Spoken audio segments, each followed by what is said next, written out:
हम लोग कल हम लोग मौर्य काल लगभग समाप्त हो चुका है हम लोगों का। और हमने आपसे कहा था कि हम आपको मौर्य काल प्रशासन पढ़ाते समय कि 18 तीर्थ और 27 अध्यक्ष है उसका हम आपको चर्चा करेंगे। यह आज अंतिम वीडियो है और 18 तीर्थ सबसे पहले हम आपको बताते हैं। 18 तीर्थ में जो सबसे पहला अधिकारी है वो है पुरोहित। कौन है? पुरोहित। 18 तीर्थ में पहला अधिकारी कौन है? पुरोहित है। पुरोहित का काम था, राजा का प्रधान सलाहकार होता था। पुरोहित क्या होता था? राजा का प्रधान सलाहकार होता था। और राजा के बाद इसका बहुत बड़ा इंपॉर्टेंस होता था, महत्वपूर्ण अधिकारी होता था, क्योंकि राजा धर्म प्रवर्तक होता था। राजा कानून नहीं बनाता था। वैसे कौटिल्य ने राजा को कानून बनाने वाला भी कहा है। राजा कानून बना सकता है, लेकिन जो हमारा परंपरागत ब्राह्मण की किताब है वो कहता है कि नहीं, राजा जो है सिर्फ धर्म प्रवर्तक है, कानून को लागू कर सकता है, सामाजिक कानून को लागू कर सकता है, कानून बना नहीं सकता है। ठीक। पुरोहित के बाद है प्रशासता। प्रशासता जो है राजकीय कागजात होता था, उसको ये सुरक्षित रखता था। राजकीय कागजात को सुरक्षित रखने वाला अधिकारी। ठीक। प्रशासता क्या करता था? राजकीय कागजात को सुरक्षित रखने वाला अधिकारी था। सुरक्षित रखने वाला अधिकारी था। इसका काम बहुत कुछ, अध्यक्ष में 27 अध्यक्ष पढ़ाऊंगा तो प्रशासता का बहुत सा काम अक्ष पटलाध्यक्ष से मिलता है। अक्ष पटलाध्यक्ष से मिलता है। अक्ष पटलाध्यक्ष भी राजकीय कागजात को सुरक्षित रखता था। राजकीय कागजात को सुरक्षित रखता था, लेकिन था ये अध्यक्ष, और ये थे प्रशासता क्या थे? तीर्थ थे। राजकीय कागजात को सुरक्षित रखता था। ठीक। ये हम जब अध्यक्ष पढ़ाएंगे तो हम आपको बताएंगे। अभी प्रशासता का समझिए कि राजकीय कागजात को सुरक्षित रखने वाला अधिकारी, और पुरोहित कहा जाता था प्रधान सलाहकार। ठीक। उसके बाद होता था सेनापति। सेनापति समझते ही होंगे कि वह सेना का प्रधान होता था। सेनापति क्या होता था? सेना का प्रधान होता था। सेनापति के बाद है युवराज। युवराज है कमीम राजा। युवराज किसको कहते हैं? जो अब राजकुमार है और राजा जब मृत्यु होंगे तो फिर वो राजा बनेंगे। युवराज का है कमीम राज, मतलब आने वाला राजा है ना। कमीम सुनकर नहीं होता है। समाहर्ता। समाहर्ता कहा जाता है जो राजस्व को इकट्ठा करता है। समाहर्ता किसको कहा जाता है? जो राजस्व को इकट्ठा करता है, उसको समाहर्ता कहा जाता है। इकट्ठा करने वाला अधिकारी। इकट्ठा तो खुद नहीं करता है, अपने मातहत अधिकारियों से वह इकट्ठा करवाता है। संनिधाता किसको कहते हैं? संनिधाता कोषाध्यक्ष को कहते हैं। संनिधाता किसको कहते हैं? कोषाध्यक्ष को कहते हैं। ये सब परीक्षा में पूछा जाता है। समाहर्ता, संनिधाता, ये सब थोड़ा सा ध्यान आप लोग रखिएगा। उसके बाद है प्रदेष्टा। देखिए, प्रदेष्टा जो है दो प्रकार का काम करता था। ये तो फौजदारी न्यायालय का प्रधान भी होता था। मैंने आपको बताया था प्रदेष्टा के बारे में। फौजदारी न्यायालय का प्रधान न्यायाधीश होता था। ये मैंने प्रदेष्टा के बारे में पढ़ाया था। और कहीं कहीं आपको मिलेगा नगर कमिश्नर भी आपको मिलेगा। नगर कमिश्नर का भी काम करता था। हो सकता है कि प्रदेष्टा दोनों काम करते हो, फौजदारी न्यायालय का प्रधान भी हो, वो नगर का कमिश्नर भी हो, ऐसा भी देखा जा सकता है ना। प्रतिष्ठा के बाद है नायक। नायक भी मैंने आपको बताया था सैन्य प्रशासन पढ़ाते समय, नायक भी युद्ध में सेना का नेतृत्व करता था। युद्ध में सेना का नेतृत्व कौन करता था? नायक करता था। ये मैंने आपको बताया था। तो फिर सेनापति क्या करता होगा? सेनापति सेना का प्रधान होता था। लेकिन एक बात याद रखिएगा, हमेशा भारत में जो लड़ाई होती थी वो राजा के नाम पर होती थी। हमेशा भारत में जो युद्ध होता था वो राजा के नाम पर होता था। सेनापति युद्ध में राजा का की ओर से नेतृत्व करता होगा और नायक जो है उसका मातहत अधिकारी होगा। क्या उसके बाद है कर्मांतिक। कर्मांतिक जो है उसके बाद कैसा अधिकारी है? कर्मांतिक।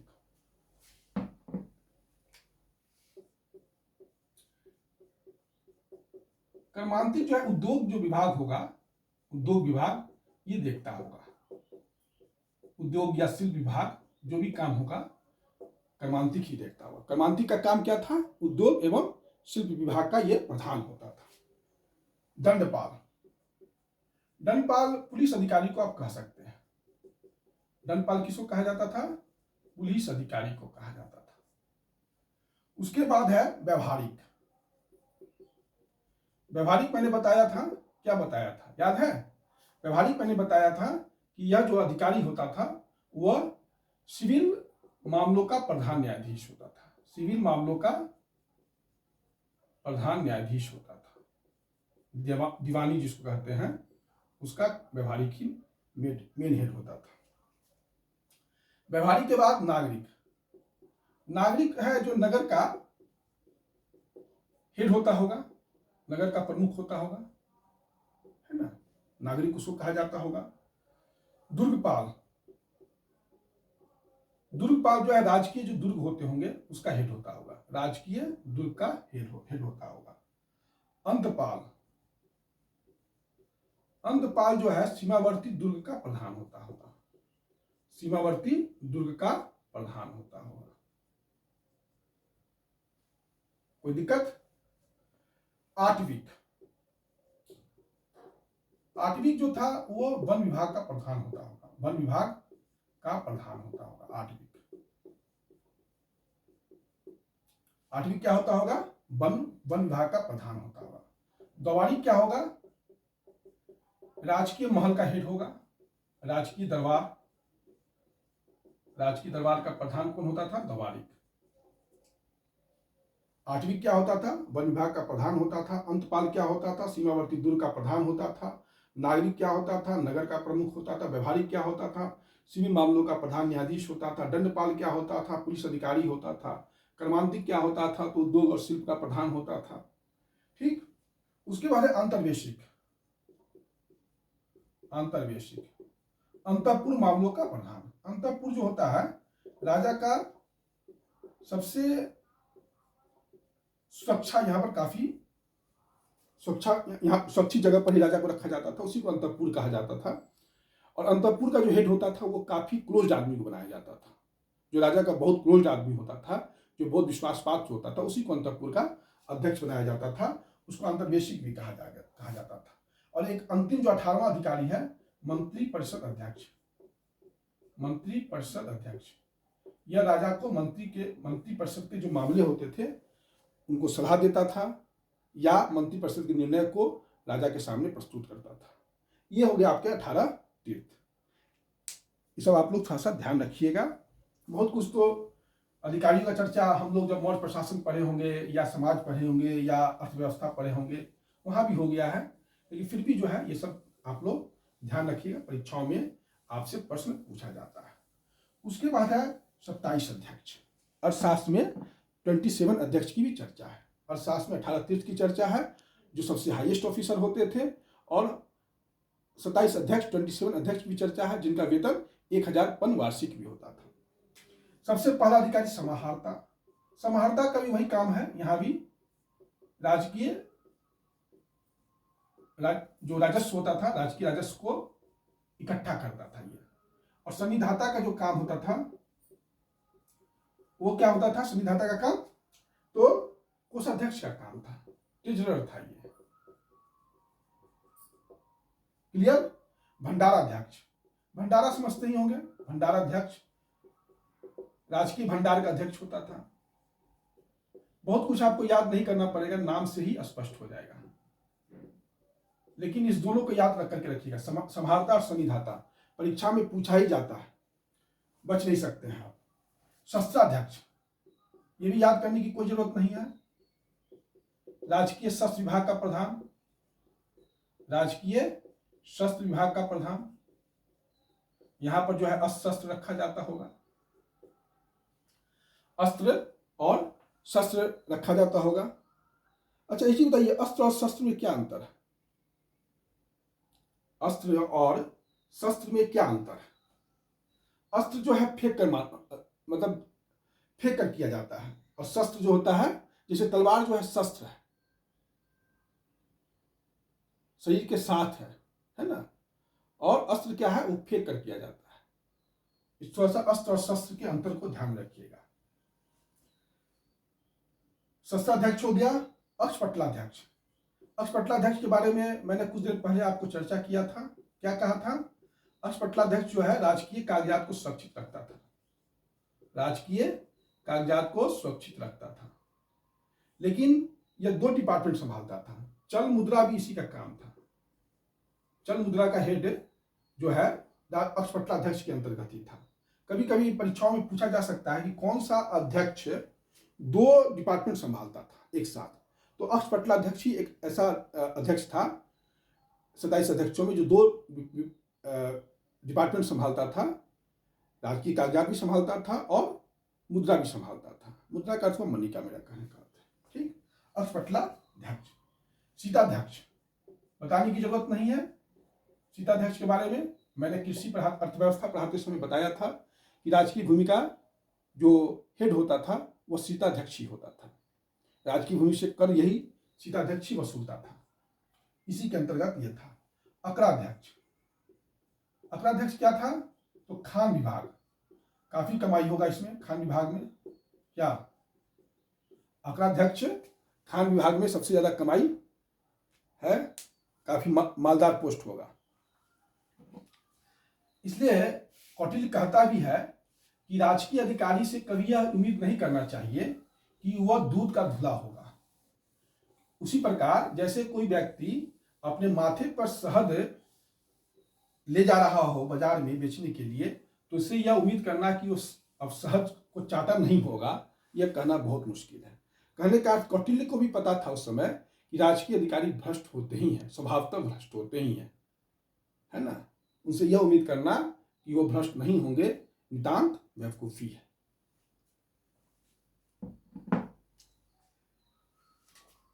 अकराध्यक्ष के बाद है लोहाध्यक्ष। लोहाध्यक्ष जो है वो धातु विभाग का अध्यक्ष होता था। लोहाध्यक्ष क्या होता था? धातु विभाग का अध्यक्ष होता था। ये सभी पोस्ट जो है काफी अच्छे पोस्ट हैं और अभी भी हैं, ऐसी बात नहीं कभी नहीं, अभी भी है ना। लक्षणाध्यक्ष। लक्षणाध्यक्ष क्या करता था?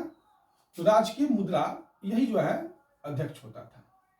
राजकीय मुद्रा को जारी करने वाला यही होता था लक्षणाध्यक्ष। काफी इंपॉर्टेंट पोस्ट है ये। और इसी के अंतर्गत एक रूपदर्शक नामक अधिकारी होता था। इसी के अंतर्गत एक रूपदर्शक नामक अधिकारी होता था जो सिक्कों की गुणवत्ता जांचता था। सिक्कों की गुणवत्ता रूपदर्शक जांचता था और सिक्का जारी कौन करता था? लक्षणाध्यक्ष जारी करता था।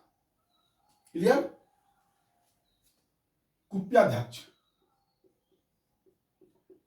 कुप्याध्यक्ष वन विभाग, काफी इंपॉर्टेंट पोस्ट है कुप्याध्यक्ष वन विभाग, है ना। उसके बाद है विविताध्यक्ष। विविताध्यक्ष जो है चारागाह डिपार्टमेंट। लालू प्रसाद यादव ने एक बिहार में बहुत बड़ा घोटाला हुआ था, चारागाह घोटाला, जो हमारे बिहार के मुख्यमंत्री पूर्व मुख्यमंत्री लालू प्रसाद यादव के द्वारा किया गया था। लगभग 950 करोड़ के अमाउंट का ये घोटाला था।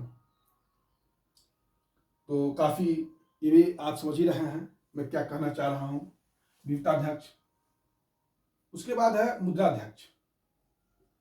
मुद्राध्यक्ष भी जो है वही काम करता था, मुद्रा पर नियंत्रण रखता था।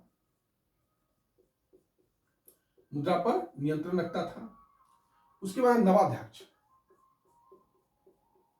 जहाजरानी समझते हैं ना, जहाजरानी उद्योग पर इसका नियंत्रण था जहाज नवाध्यक्ष में।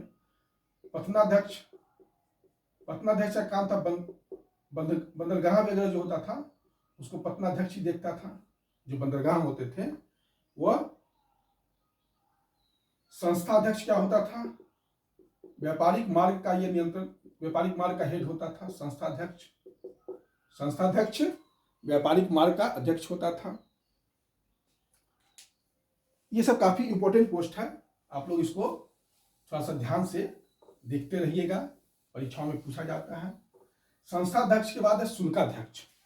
शुल्काध्यक्ष का काम था, शुल्क समझते ही होंगे क्या था। शुल्क, भाग और शुल्क 2 कर थे। तो नेचुरल बात है कि चुंगी ये लोग वसूलते होंगे, चुंगी कर। ठीक। उसके बाद है अंतपाल।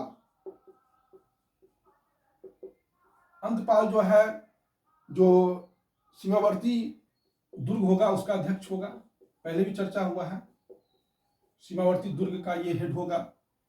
उसके बाद से सुराध्यक्ष, सुरा समझते ही होंगे, मदिरा, मदिरा डिपार्टमेंट।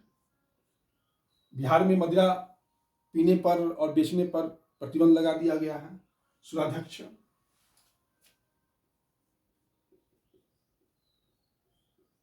पौतवाध्यक्ष, मेजरमेंट डिपार्टमेंट, बाट और माप विभाग। पौतवाध्यक्ष काफी इंपॉर्टेंट है, परीक्षाओं में पूछा जाता है पौतवाध्यक्ष क्या है, तो बाट और माप विभाग। सुनाध्यक्ष, बुचरखाना। बुचरखाना समझते ही होंगे, जहां जानवर को मारा जाता है उसको हम लोग बुचरखाना कहते हैं। सुनाध्यक्ष उसका नाम था। सूत्राध्यक्ष, सूत्राध्यक्ष, सुनाध्यक्ष और सूत्राध्यक्ष। सूत्राध्यक्ष हो गया कपड़ा विभाग, सुनाध्यक्ष हो गया बुचरखाना, और सूत्राध्यक्ष क्या हो गया, वो हो गया कपड़ा विभाग हो गया। गणिकाध्यक्ष आपको पता ही होगा, मैंने बताया था कि राज्य अपने नियंत्रण में वेश्यावृत्ति कराता था और उसके लिए भी एक अध्यक्ष रखा था, गणिकाध्यक्ष, है ना। मापाध्यक्ष, मापाध्यक्ष जो है दूरी और माप का अध्यक्ष होता था, दूरी और माप का अध्यक्ष होता था। ये आपका 27 अध्यक्ष का चर्चा हो गया। मेरे ख्याल से इसको आप लोग देखते रहिएगा। मैंने प्रशासन पढ़ाते समय कुछ इंपॉर्टेंट अधिकारियों का चर्चा किया था, उसको आप लोग बार बार देखते रहिएगा। परीक्षाओं में वही प्राय पूछा जाता रहा है, और इसको जो है थोड़ा सा इसको भी ध्यान देते रहिएगा, क्योंकि क्वेश्चन कहाँ से कब गिर जाए कहाँ पर पता नहीं चलता है। ये हो गया 18 तीर्थ और 27 अध्यक्ष।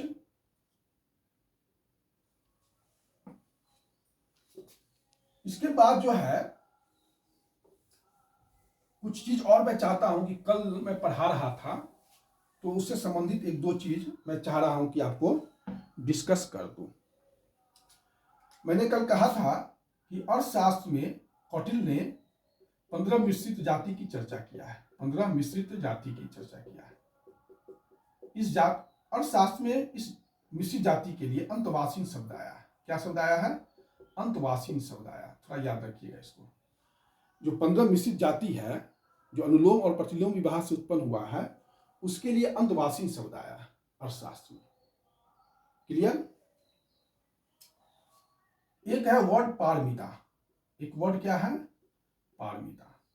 पारमिता जो वर्ड है, मैंने आपको पढ़ाया था बोधिसत्व। बोधिसत्व। एक है बुधत्व। बोधिसत्व समझते ही हैं, करुणामय व्यक्ति जो सभी को निर्वाण प्राप्त कराता हो, लेकिन अपना निर्वाण इसलिए रोक के रखा है। और बुधत्व है कि वो निर्वाण प्राप्त कर चुका है। तो बोधिसत्व अगर बुधत्व में आना चाहता है तो उसके लिए कठिन साधना करना पड़ता है, कठिन तपस्या करना पड़ता है। उस कठिन तपस्या को पारमिता कहते हैं। बात समझ रहे हैं? बोधिसत्व को बुधत्व प्राप्त करने के लिए एक कठिन साधना करना पड़ता है, कठिन तपस्या करना पड़ता है, उसी को पारमिता कहते हैं। ठीक। मैंने खारवेल का हाथी गुंफा अभिलेख का चर्चा किया था। खारवेल का हाथी गुंफा अभिलेख, और कहाँ है? तो ये उदयगिरी की पहाड़ी में। उदयगिरी कहाँ है? भुवनेश्वर में, उड़ीसा की राजधानी भुवनेश्वर में। तो इसको कहीं कहीं आपको धौली हस्ती पढ़ने को मिलेगा, धौली हस्ती शब्द मिलेगा। ठीक। तो एक ही चीज है, धौली हस्ती और खारवेल का हाथी गुंफा अभिलेख एक ही चीज है, आप लोग कंफ्यूज मत होइएगा। धौली हस्ती इसलिए है कि धौली में ही है, एग्जैक्ट जो उदयगिरी का पहाड़ी में, और वहां पर एक हाथी जो है चट्टान को फाड़ करके निकल रहा है बाहर, इसलिए इसको धौली हस्ती भी कहा जाता है। अशोक जो है, पर कहा जाता है कि अशोक का जो धर्म है वो बौद्ध धर्म से प्रभावित था, और अशोक चूंकि व्यक्तिगत रूप से बौद्ध धर्म को मानता था, अशोक जैसे व्यक्तिगत रूप से शासन के 10वें वर्ष बोध गया गया था। 10वें वर्ष कहाँ गया था? बोध गया गया था। और शासन के 20वें वर्ष कहाँ गया था? वह लुम्बिनी गया था। बोध गया में जहां महात्मा बुद्ध को निर्वाण मिला था या ज्ञान मिला था, और लुम्बिनी जहां महात्मा बुद्ध का जन्म हुआ था। शासन के 10वें और 20वें वर्ष गया था। इससे भी लगता है कि अशोक व्यक्तिगत रूप से बौद्ध धर्म से प्रभावित था, और अशोक का जो बौद्ध धर्म था वो बौद्ध धर्म का ही रूपांतरण था। दूसरा चीज ये कि सांची लेख में और कौशाम्बी लेख में अशोक यह कहता है कि जो भी संघ में भेद करेगा, मतलब संघ में फूट डालेगा, उसको संघ से बाहर निकाल दिया जाएगा। उसको जो भी संघ में फूट डालेगा या संघ में भेद उत्पन्न करेगा, उसको संघ से बाहर निकाल दिया जाएगा और उसको उजला वस्त्र पहनाकर घुमाया जाएगा। तो इससे लगता है कि अशोक बौद्ध धर्म से बहुत प्रभावित था। लेकिन देखिए, यह अशोक का व्यक्तिगत धर्म था, बौद्ध धर्म से प्रभावित था। जैसे वह राजा बनने के पहले शैव धर्म से प्रभावित था, राजा बनने के बाद वो बौद्ध धर्म से प्रभावित था, और बौद्ध धर्म से बहुत सारी बातें उसने धर्म में लिया है। लेकिन अशोक का धर्म जो है बौद्ध धर्म से भी आगे की चीज है, और वो उस समय वो उस आइडियोलॉजी को स्थापित करना चाहता था जब जनता उतनी साक्षर नहीं थी और समझदार नहीं थी। इसलिए अशोक को कभी कभी एक महान शासक कहा जाता है। देखिए, आदमी जो होता है, कोई भी आदमी अपने विचार के द्वारा ही जिंदा रहता है। जब तक कोई व्यक्ति अपने विचार के द्वारा जिंदा है, तब तक वो व्यक्ति महान है। जैसे आधुनिक काल में गांधी इसलिए महान है कि उनके विचार आज भी प्रासंगिक हैं। उसी प्रकार अशोक के भी जो विचार हैं वो आज भी प्रासंगिक हैं, इसलिए अशोक एक महान शासक है। इस प्रकार से आपका मौर्य काल समाप्त हो गया। इस प्रकार से आपका मौर्य काल समाप्त हो गया। अब हम लोग मौर्य के बाद जो है मौर्योत्तर काल हमारा शुरू होगा, हम लोग उसको पढ़ेंगे। धन्यवाद।